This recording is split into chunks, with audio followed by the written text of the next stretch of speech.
नमस्कार. आज आपण साठवणीच्या पदार्थामधला उडदाचे पापड कसे बनवायचे ते बघणार आहोत. 2 किलो उडदाच्या डाळीपासून जवळजवळ 200 पेक्षाही जास्त उडदाचे पापड तयार होतात. अगदी विकतच्या सारखे होण्यासाठी पीठ कसं मळावं, गोळ्या कशा तयार कराव्या, पापड पातळ लाटता यावा यासाठी काय करायचे, अगदी पीठ भिजवण्यापासून ते पापड तयार करण्यापर्यंत छोट्या छोट्या टिप्स मी तुम्हाला सांगितलेल्या आहेत. व्हिडिओ आवडला किंवा तुम्हाला ही पापड बनवण्याची पद्धत आवडली तर चॅनलला सबस्क्राईब आणि लाईक करायला मात्र विसरू नका. तर हे कुरकुरीत आणि खुसखुशीत खमंग अगदी सोप्या पद्धतीने आपण आज बनवणार आहोत. चला तर मग वेळ न घालवता रेसिपीला सुरुवात करूया. इथे आपण 2 किलो उडदाच्या डाळीपासून पापड तयार करणार आहोत. तर मी इथे 2 किलो उडदाची डाळ घेतलेली आहे आणि ही स्वच्छ अशी निवडून घेतलेली आहे. निवडून घेतल्यानंतर 1 ते 2 दिवस छान अशी उन्हामध्ये व्यवस्थित सुकवून द्यायची की जेणेकरून आपण ज्या वेळेला चक्कीमध्ये दळायला देतो त्यावेळेला छान अशी दळली जाईल. तर ही उडदाची डाळ आपण एका सुकी कापडावरती काढून घेणार आहोत. त्याच्यातलं जे पावडरचं असतं ते व्यवस्थित असं पुसून घ्यायचं. डाळ जास्त दिवस टिकण्यासाठी ही पावडर लावलेली असते, तर ही पावडर आपल्याला छान अशी पुसून घ्यायची आहे. तर सुकं कापड घ्यायचं सुती आणि त्याने ही डाळ स्वच्छ अशी पुसून घ्यायची. तर डाळ आपण सुकवून घेतलेली आहे आणि छान अशी पुसून पण घेतलेली आहे. तर त्याच्यामध्ये इथे आपण मुगाची डाळ तर मी इथे 100 ग्रॅम एवढी मुगाची डाळ घेतलेली आहे. मुगाच्या डाळीमुळे पापड कुरकुरीत आणि चवीलाही खूप छान लागतात.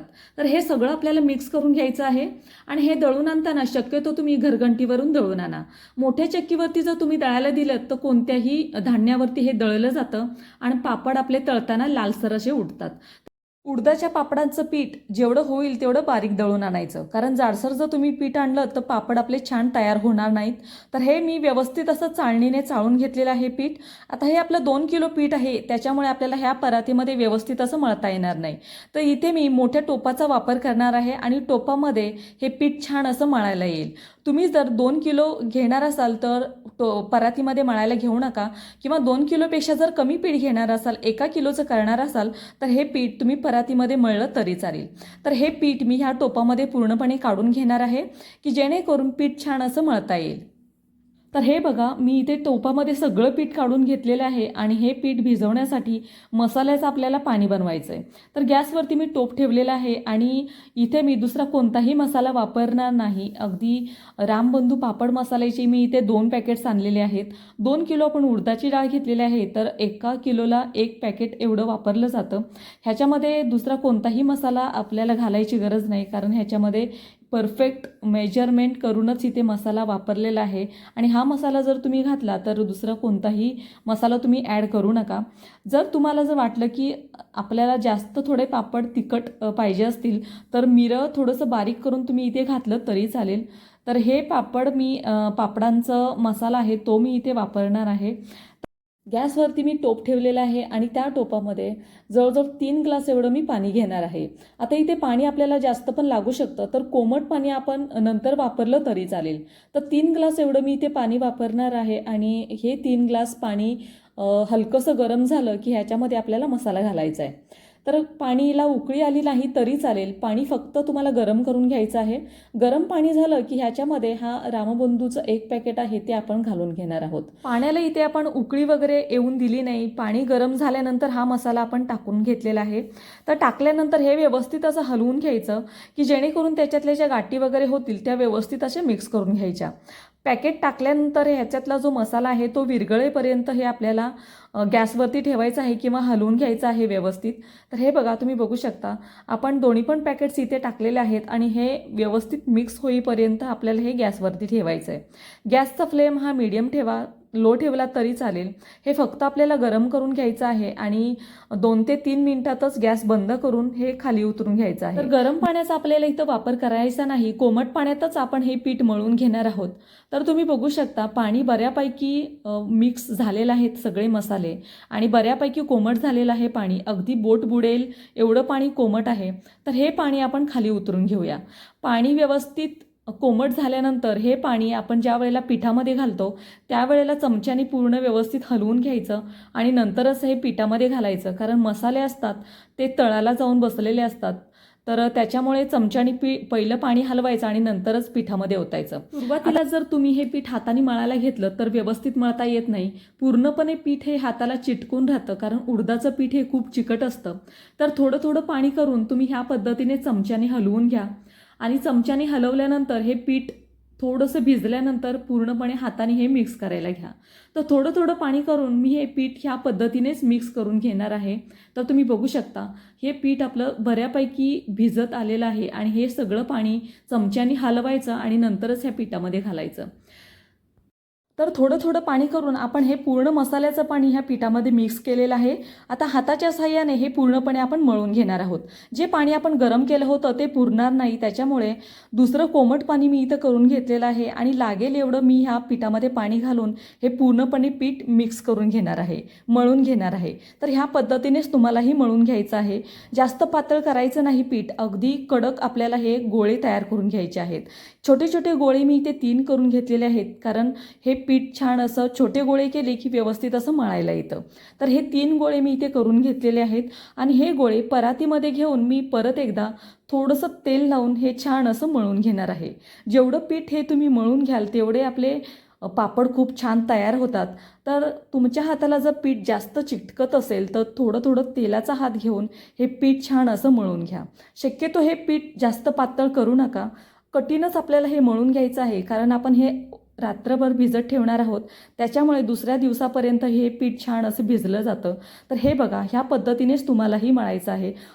जर तुम्ही सुरुवातीलाच पातळ पीठ मळलं म्हणजे सैल पीठ मळलं तर ते भिजल्यानंतर अजून सैल होतं आणि त्याच्यामुळे पापड व्यवस्थित लाटता येत नाहीत आणि पिठीचा जास्त वापर होतो. त्याच्यामुळे पापड तळल्यानंतर लालसर उठतो. तर हे पीठ आपल्याला जेवढं होईल तेवढं कठीणच मळून घ्यायचं आहे. तर ह्या पद्धतीने मी 3 गोळे बनवलेले आहेत आणि हे 3 गोळे रात्रभर आपल्याला एका टोपामध्ये मी इथं ठेवणार आहे, डब्यामध्ये ठेवणार आहे. तुम्ही टोपामध्ये पण ठेवू शकता किंवा प्लास्टिकची एखादी स्वच्छ पिशवी घ्यायची आणि त्याच्यामध्ये जरी पॅक करून ठेवलेत तरी छान असे मुरले जातात. तर हे बघा ह्या डब्यामध्येच मी हे पीठ छान असं भरून ठेवणार आहे. रात्रभर मी हे पीठ डब्यामध्ये ठेवणार आहे आणि दुसऱ्या दिवशी मी हे पापड लाटायला घेणार आहे.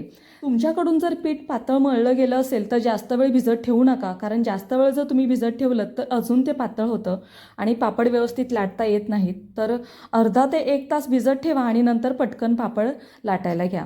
तर हे बघा पूर्ण रात्रभर मी हे पीठ भिजत ठेवलं होतं आणि दुसऱ्या दिवशी जवळजवळ 11 11:30 वाजलेले आहेत आणि हे पीठ मी आता मळायला घेणार आहे. जेवढं तुम्ही हे पीठ मळून घ्याल तेवढं आपले पापड खूप छान तयार होतात आणि कुसकुशीत कुरकुरीत होतात आणि चवीलाही छान लागतात. तर हे पीठ आपण मळायला घेऊया. शहरामध्ये पाटा वरवंट्याची सोय नसते किंवा शक्यतो कोणाकडे नसतोच, तर मी ते किचन छान असा स्वच्छ करून घेतलेला आहे आणि ह्या किचनवरतीच मी हे पीठ कुटून घेणार आहे. तुमच्याकडे खलबत्त्याचा धांडा वगैरे असेल किंवा जे तुम्ही असेल तुमच्याकडे काय वस्तू, त्यांनी हे पीठ छान असं कुटून घ्या. तर ह्या खलबत्त्याच्या धांड्याने मी हे पीठ असं कुटून घेणार आहे. थोडं थोडं तेल लावून हे पीठ छान असं मळून घ्यायचं आहे. जेवढं तुम्ही पीठ मळून घ्याल तेवढं हे पापड खूप छान तयार होतात. मी इथे तेल थोडंसं वापरलेलं आहे आणि तेल लावून हे पीठ छान असं मी मळून घेणार आहे. पीठ जेवढं मळाल तेवढं हे पीठ सैल होतं आणि मऊ होतं. तर हे पीठ जरी कठीण असलं तरी कुटल्यानंतर किंवा मळल्यानंतर हे छान असं सॉफ्ट होतं आणि हे तुम्ही बघू शकता मस्त असा गोळा तयार झालेला आहे आणि हा गोळा आपण 2 पार्टमध्ये डिवाईड करणार आहोत. तर कट करताना तुम्ही सुरीच्या साहाय्याने पण कट करू शकता. मी इथे दोरा घेतलेला आहे, कारण दोऱ्याने एकदम परफेक्ट कट होतात आणि कट केल्यानंतर ह्याचे लांबट असे गोळे तयार करून घ्यायचे. मी व्हिडिओमध्ये दाखवते त्याप्रमाणे अगदी सैल करायचं आहे पीठ आणि लांबट असा गोळा तयार करून घ्यायचा आणि हा गोळा तुम्ही सुरीच्या साहाय्यानेही कट करू शकता किंवा दोऱ्याने हा छान असा कट होतो. तर मी इथे तुम्हाला दोऱ्याने कट करून दाखवणार आहे. तर हे बघा ह्या पद्धतीने तुम्हाला जेवढ्या साईजमध्ये तुम्ही पापड बनवणार आहात, छोट्या मोठ्या साईजमध्ये तुम्हाला पापड बनवायचे असतील त्या साईजमध्ये तुम्ही हे कट करून घ्या. तर गोळे खूप छान तयार होतात दोऱ्याने कट केल्यानंतर. सुरीने एवढे व्यवस्थित कट करता येत नाही, तर ह्या पद्धतीने तुम्ही कट करून घ्या. तर हे बघा मी खूप सारे इथे गोळे तयार केलेले आहेत. एकदाच मी इथे गोळे तयार करून घेतलेले आहेत अर्ध्या पिठाचे आणि अर्धं पीठ मी थोड्या वेळाने किंवा हे गोळे संपल्यानंतर दुसऱ्या पिठाचे मी गोळे तयार करून घेणार आहे. तर हे पूर्णपणे गोळे तयार करून झाल्यानंतर डब्याला झाकण लावायचं आणि जेवढं पीठ तुम्हाला बनवायचं आहेत पापड तेवढं थोडंसं पीठ काढून घ्यायचं, गोळे काढून घ्यायचे आणि त्याचे पापड बनवायला घ्यायचं. सगळं हे हवेमध्ये ओपन ठेवू नका हा डब्बा, कारण हवेमध्ये जर गोळे हे उघडे राहिले तर पापड हे व्यवस्थित लाटता येत नाहीत, पापड फाटले जातात लाटताना. तर हे बघा पिठाने मी इथे तुम्हाला एक पापड लाटून दाखवते. तर ह्या पद्धतीने पिठाने हा पापड लाटून तयार होतो. आणि जर तुम्हाला एकदम पातळ लाटायचं असेल बिना पीठ लावता, तर मी इथे तुम्हाला एक ट्रिक सांगते. अतिशय पापड छान होतात, पातळ होतात. जेवढे तुम्हाला पातळ हवे तेवढे तुम्ही पातळ करू शकता. तर मी इथे एक पेपर घेतलेला आहे, प्लास्टिक पेपर घेतलेला आहे आणि कडक पेपर घ्यायचा आहे बघून. त्याला थोडंसं तेल लावायचं. तुम्ही पेपराला तेल लावलं तरी चालेल. मी इथे गोळ्याला थोडंसं एक बोट तेल एवढं बुडवून इथे लावलेलं आहे. आणि जेवढा पातळ तुम्हाला पापड लाटायचा आहे तेवढा तुम्ही पातळ पापड लाटू शकता. पण एक गोष्ट लक्षात ठेवायची, पीठ आपलं थोडंसं कडक हवं आहे त्याच्यासाठी. पातळ पीठ जर तुमचं झालं असेल तर तुम्ही हे पेपरवरती लाटू शकणार नाही, कारण व्यवस्थित निघत नाही.